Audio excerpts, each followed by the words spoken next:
Hi dears, welcome to Nishita's cuisine. ഇന്ന് ഉണ്ടാക്കിയിട്ടുള്ളത് Janmashtami special Dhanya പഞ്ചീരി. അപ്പൊ ഇതെങ്ങനെ ഉണ്ടാക്കുന്ന നോക്കാം. ഞാനിവിടെ അരക്കപ്പ് മുഴുവൻ മല്ലി എടുത്തിട്ടുണ്ട്. ഇത് വറുത്തെടുക്കണം.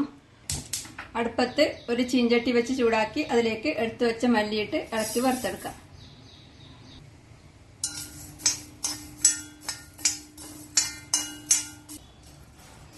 ഇപ്പൊ മല്ലി പാകത്തിന് വറുത്തിട്ടായിട്ടുണ്ട്. ഇനി തീ ഓഫ് ചെയ്ത് ഇതൊരു പ്ലേറ്റിലേക്ക് മാറ്റാം.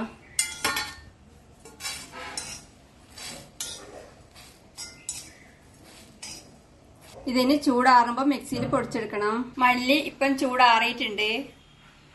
ഇതിന് പൊടിച്ചെടുക്കാൻ വേണ്ടി മിക്സിയുടെ ജാറിലേക്ക് ഇടാം.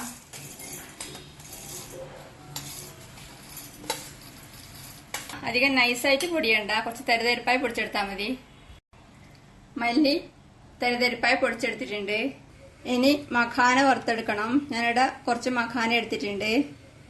അടുപ്പത്ത് ഒരു ചീഞ്ചട്ടി വെച്ച് ചൂടാക്കിയിട്ടുണ്ട്. ഇതിലേക്ക് 2 ടീസ്പൂൺ നെയ്യ് ഒഴിച്ചു കൊടുക്കാം. നെയ്യ് ചൂടാവുമ്പം ഇതിലേക്ക് എടുത്തു വെച്ച മഖാന ഇട്ട് വറുത്തെടുക്കാം. ഇത് ലോട്ടസ് സീഡ്സ് ആണ്. ഇതിന്റെ കുറെ റെസിപ്പി ഞാൻ നേരത്തെ ഇട്ടിട്ടുണ്ട്. ഇത് ഇളക്കി വറുത്തെടുക്കാം. ഇപ്പൊ മഖാന വറുത്തിട്ടായിട്ടുണ്ട്. ഇത് വറുത്തിട്ടായോന്ന് അറിയാൻ വേണ്ടിട്ട് ഇതിൽ നിന്ന് ഒന്ന് കയ്യിലെടുത്ത് ഒന്ന് പ്രസ് ചെയ്ത് നോക്കിയാൽ മതി. അപ്പം ഈസി ആയിട്ട് പൊടിഞ്ഞു കിട്ടും. അങ്ങനെയാണെങ്കിൽ വറുത്തിട്ടായി. ഇതിന് ഒരു പ്ലേറ്റിലേക്ക് മാറ്റാം.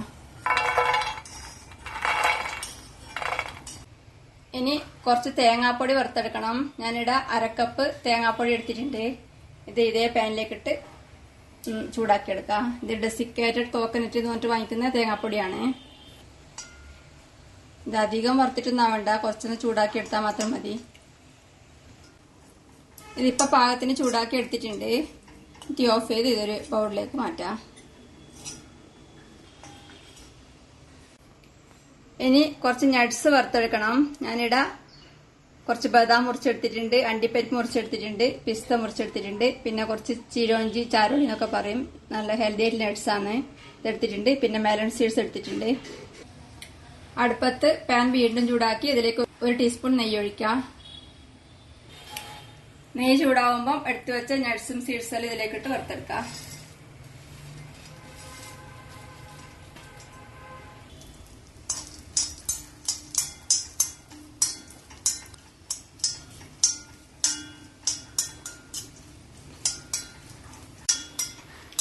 ഇത് കളർ മാറി തുടങ്ങുമ്പോൾ ഇതിലേക്ക് കുറച്ച് ഉണക്കമുന്തിരി ഇടാം. ഇത് കുറച്ച് നല്ലോണം മടക്കി ചൂടാക്കിയ ശേഷം തീ ഓഫ് ചെയ്ത് പ്ലേറ്റിലേക്ക് മാറ്റാം. മുന്തിരി ചേർത്ത് നല്ലോണം ചൂടായിട്ടുണ്ട്. ഇനി തീ ഓഫ് ചെയ്ത് ഒരു പ്ലേറ്റിലേക്ക് മാറ്റാം. പൊടിച്ചു വെച്ച മല്ലി ഒന്ന് ചൂടാക്കി എടുക്കണം. പാൻ വീണ്ടും ചൂടാക്കി ഇതിലേക്ക് 1/2 ടീസ്പൂൺ നെയ്യ് ഒഴിക്കാം. നെയ്യ് ചൂടാകുമ്പോൾ മിക്സിയിൽ പൊടിച്ചെടുത്ത മല്ലി ഇതിലേക്ക് ഇട്ട് കൊടുക്കാം.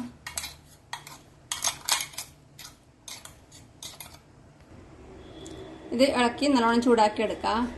ഇത് ഓൾറെഡി വറുത്തായതുകൊണ്ട് അധികം വറുക്കണ്ട, നല്ലോണം ചൂടാക്കി എടുത്താൽ മാത്രം മതി. ഇപ്പം മല്ലി നല്ലോണം ചൂടായിട്ടുണ്ട്, നല്ല മണം വരാൻ തുടങ്ങിയിട്ടുണ്ട്. ഇനി തീ ഓഫ് ചെയ്ത് ഒരു പ്ലേറ്റിലേക്ക് മാറ്റാം.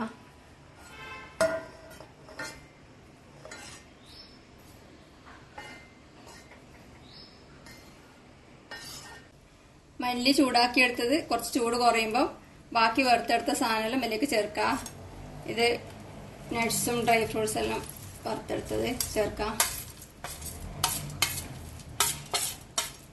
തേങ്ങാപ്പൊടി വറുത്തെടുത്ത ചേർക്കാം. മഖാന വറുത്തെടുത്ത ചേർക്കാം. മഖാന കുറച്ചെണ്ണം കൈകൊണ്ട് പൊടിച്ചിടുന്നുണ്ട്.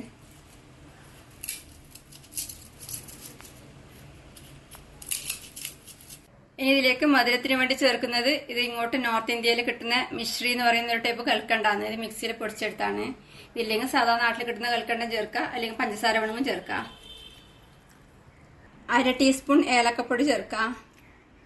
1/4 ടീസ്പൂൺ ചുക്കുപൊടി കൂടെ ചേർക്കുന്നുണ്ട്. ഇത് ഉണ്ടെങ്കിൽ ചേർക്കാം, ഇല്ലെങ്കിൽ ഒഴിവാക്കി ചെയ്യാം. ഇനി ഇതെല്ലാം കൂടി ഇളക്കി മിക്സ് ചെയ്യാം.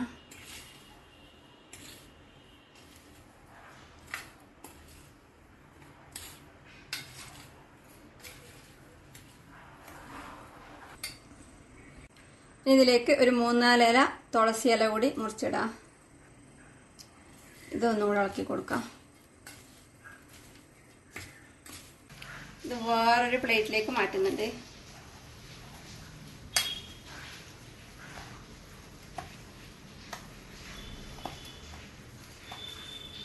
ജന്മാഷ്ടമി സ്പെഷ്യൽ ധന്യ പഞ്ചീരി റെഡിയാണ്. ഉണ്ടാക്കി കഴിക്കുക. അഭിപ്രായങ്ങളും നിർദ്ദേശങ്ങളും അറിയിക്കുക. സബ്സ്ക്രൈബ് ചെയ്യുക, സപ്പോർട്ട് ചെയ്യുക. Thank you.